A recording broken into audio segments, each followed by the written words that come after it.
సభాయే నమః. శిరో వా ఏతద్యజ్ఞస్య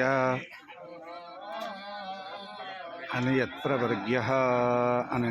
ఈ ప్రవర్గ్య అనేటటువంటి ఇక్కడ జరుగుతున్నటువంటి కర్మ ఇది యజ్ఞానికి శిరోరూపకమైనటువంటిది, శిరస్థానీయమైనటువంటిది, అంత ముఖ్యమైనటువంటిది అని చెప్తుంది.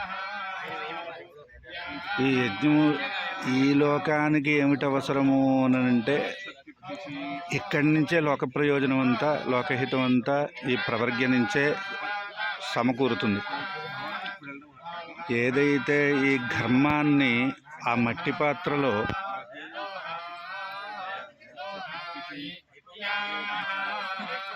ఆ కనపడుతున్నటువంటి మట్టి కూజాలో నిండా ఆవునేతిని వేసి బాగా మరిగించి ఈ మంత్రాల చేత దానికి పుష్టిని కలగజేసి దాంట్లో మేకపాలను పోస్తారు.